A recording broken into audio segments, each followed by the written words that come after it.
નગરપાલિકા દ્વારા વેન્ડર ઝોનમાં ફાળવવામાં આવેલી જગ્યાથી નાના વેપારીઓનો નગરપાલિકા સામે આક્રોશ।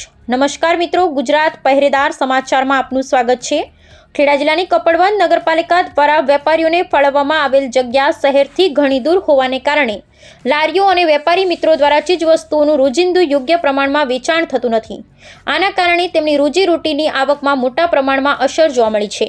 ઉલ્લેખનીય છે કે કેટલાક લારી ગલ્લાના વેપારીઓ મિત્રો ઉછીના રૂપિયા લઈને ધંધો કરતા હોય છે અને યોગ્ય પ્રમાણેમાં ધંધો થતો નહીં હોવાથી વેપારીઓને આર્થિક મુશ્કેલીઓ ભોગવવી પડી રહી છે। તેથી કપડવંજ નગરમાં ગાંધી બાવલા વિસ્તારમાં વેપારીઓએ લારીઓ સાથે ઉગ્ર આક્રોશ વ્યક્ત કર્યો હતો ને સામાજિક આગેવાન ભાવિનભાઈ જોશીએ વેપારીઓ સાથે મળી કપડવંજ નગરપાલિકામાં જઈ વેપારી મિત્રોને ન્યાય મળે તે માટે વિરોધ પ્રદર્શન સાથે યોગ્ય રજૂઆત કરવામાં આવી હતી।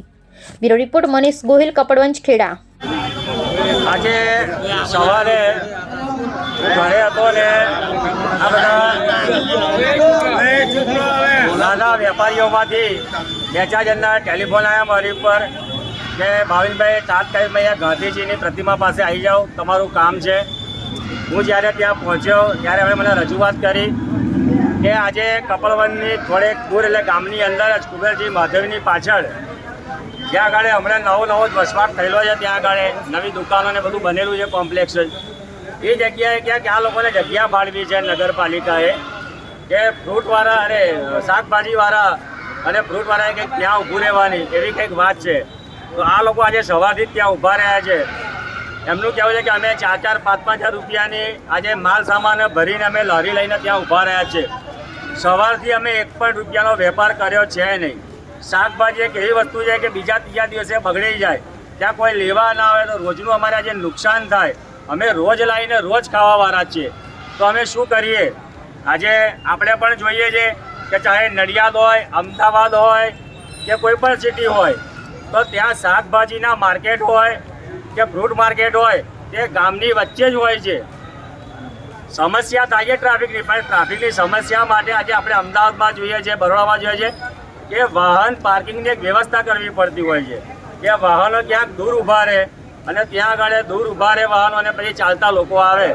આજે ગામની અંદર એવી સમસ્યા છે કે વાહનો પણ આવી જાય છે, લારીઓ પણ છે, એમાં ના નથી કે ઘણી બધી લારીઓ એવી રીતના અવ્યવસ્થિત ઊભી રહે છે, એના કારણે બજારમાં ટ્રાફિકની સમસ્યા સર્જાય છે જ, એમાં કોઈ ના નથી। કારણ કે હોસ્પિટલની અંદર પણ કોઈ ઇમરજન્સી કોઈ લઈને જવું હોય તો લારી ઊભી હોય એના કારણે ટ્રાફિક થતી હોય છે, એની પણ ના નથી। પણ એ અમુક જ લોકો છે, અમુક લોકો સાઈડમાં એમની વચ્ચે ઊભા જ રહેતા હોય છે। આપણું કહેવું છે કે તમે નગરપાલિકાના માધ્યમથી તમે ક્યાંય જગ્યાએ પાર્કિંગની વ્યવસ્થા કરો। જો પાર્કિંગની વ્યવસ્થા કરશો તો આ ટ્રાફિકની સમસ્યાનો હલ 100% આવશે। કપડવંજમાં ક્યાંય જગ્યાએ કોઈ પાર્કિંગની વ્યવસ્થા જ નથી, બધે જ દુકાનો બનાવી દીધી છે, પાર્કિંગ ક્યાંય રહ્યું નથી। અત્યારે રસ્તો કાઢી આપો કે જેથી એમની રોજગારી મળી રહે। અને આજે એમનું કહેવું છે કે ગામની બહાર ત્યાં આગળ દૂર છે, ત્યાં કોઈ વેપારીઓ લઈને આવે, કોઈ ત્યાં આગળ માલ સામાન ખરીદવા આવે નહીં, એટલે એની લઈને રજૂઆત કરવા આવ્યા છે નગરપાલિકામાં। શા માટે આવ્યા છો સાહેબ? અમે આ એક પરેશાની લઈને આવ્યા છે કે અમારો ધંધો આ લોકો કરવા નથી દેતા નગરપાલિકાવાળા।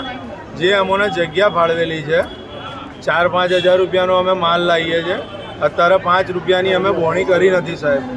નગરપાલિકાએ કુબેરજી મહાદેવની પાછળ જગ્યા ફાળવી છે, તો અમે વ્યાજે રૂપિયા લાવીને ધંધો કરીએ છીએ સાહેબ। તો અમારું શું? અમે ક્યાંથી રૂપિયા લાવીને વેપારી ના લઈએ કે અમારું ઘર ચલાવીએ? જે નગરપાલિકાએ જે જગ્યા ફાળવી છે એનાથી તમને સંતોષ નથી? સંતોષ નથી સાહેબ, કઈ બોણી જ નહીં થઈ હજુ અમારે તો। 1 રૂપિયાનો વેપાર નથી કર્યો સાહેબ। સિટીથી કેટલી દૂર છે જગ્યા? મિનિમમ 1-1.5 કિલોમીટર થાય। ત્યાં કોઈ આવતું નથી ઘર, એવું છે? હા, તોય કોઈ નહીં આવતું સાહેબ। ઓકે, હા, કેમ આવ્યા છો નગરપાલિકામાં આજે? હા, મારી એ જ મગજમારી છે કે લારીઓની જે વ્યવસ્થા છે વર્ષોથી બાવલામાંથી ગમે ત્યાં બધી જગ્યાએ લારીઓ તો ઊભી જ રહે છે વર્ષોથી। અત્યારે એમ કે છે, કાલે અમને અહીંયા બોલાવ્યા અને ચિઠ્ઠીઓનો ડ્રો કર્યો કે ચિઠ્ઠીઓમાં જે નંબર આવ્યા કે ત્યાં જતા રહો, તમને ત્યાં જગ્યા ફાળવી દીધી, પણ જગ્યા એ પ્રમાણે છે જ નથી કે ત્યાં ધંધો થઈ શકે। પહેલો મુદ્દો તો એ છે। ને બીજું કે તમારે ટ્રાફિકની સમસ્યા છે તો 10-10 વ્હીલની ગાડી બપોરે કોઈ અવેલેબલ જ ના હોય, એનું કારણ છે મોટી ગાડીઓ જે અહીંયા ગાડી ટ્રાન્સપોર્ટ છે સિટીમાં હોય, તમે એનું નિરાણ કરો, સવારે સાંજે 8 થી સવારના 8 સુધી રાખો।